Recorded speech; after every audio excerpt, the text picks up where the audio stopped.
Have you ever thought of what it would be like to be as small as an ant? Betty asked Penny. It would be great.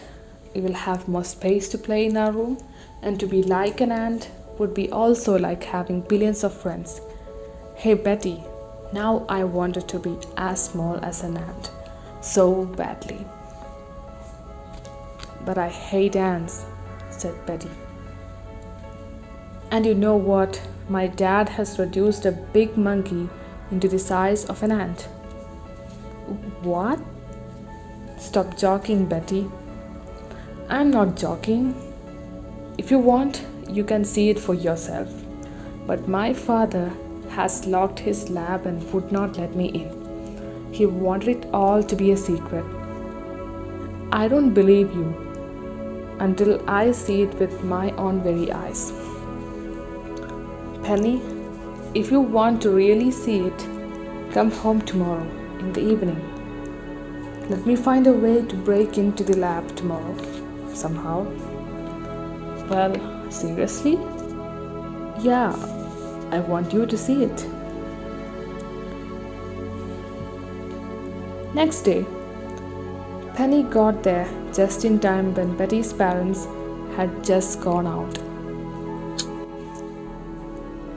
By God's grace, I was saved from my dad seeing me lurk behind the curtains. I saw him type the secret passcode which I know now. Now we don't have much time to waste. They will be back soon, so come with me. Okay, let's creep in. They found bizarre and unworldly looking gadgets, vessels, test tubes and beakers filled with liquids of various colors and odors. Some of them looked duller than a stormy night, and some of them had a heavenly shine. Betty knew that the tiny ant-sized monkey was kept in a very secret container which was transparent and luminous. After searching for some time, he finally found the secret cellar-like container. He had heard that it was made out of some strange and unnaturally hard element. See? Finally, there it is. Look how cute it looks in that size. Wow! Am I dreaming? I can't believe my eyes. No, you're not. It is as real as you and me. Penny accidentally tripped a test tube that was placed on a stand and contained some precious looking high viscosity liquid.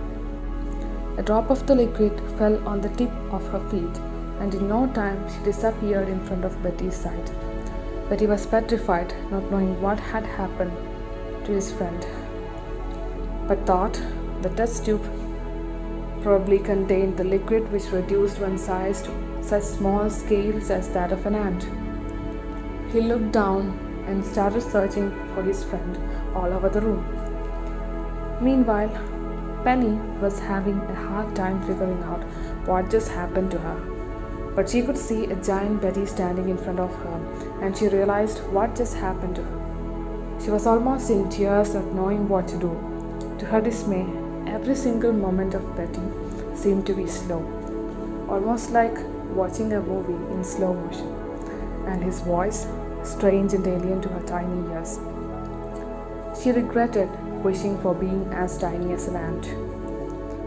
Instead of having friends, she was left all alone now. But she tried to shout out to Betty for help, though she was too small for him to see.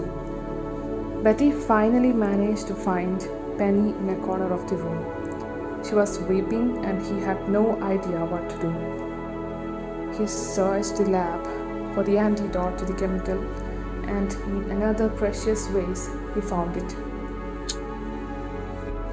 Without wasting any time, he poured it on her and she was back to her normal size. She was crying and hugged him tight. Thanks, Betty. I thought I would never get back to this world again. Penny, I think you are lucky. After some time, I had heard my father say that the antidote wouldn't work. Betty explained what happened in the lab to his parents when they were back. His father was surprised to hear all that. He called Penny to their house and asked her about how it felt like to be tiny. Going down there to an ant's size is no fun, and it really is scary. I couldn't even understand a thing that Betty was saying. It only felt like he was slowing down. Every single thing he did looked real slow to me. That indeed is interesting. I never thought of that before. But I think I can explain that. Our metabolism takes much more time than that of a smaller being, since it takes much time for the blood or signals of one part of us to reach the other part. So it will take a longer time to process things up, while for a tiny ant, things will be much faster because of their size. The whole thing could be affecting our perception, said Betty's father. That's scary to me. It means everything, the whole experience of the world changes for you with your size. Isn't that strange? Then how could you ever know how things really are? Son, maybe there is no one absolute way for things to happen, and you have to be just happy with that.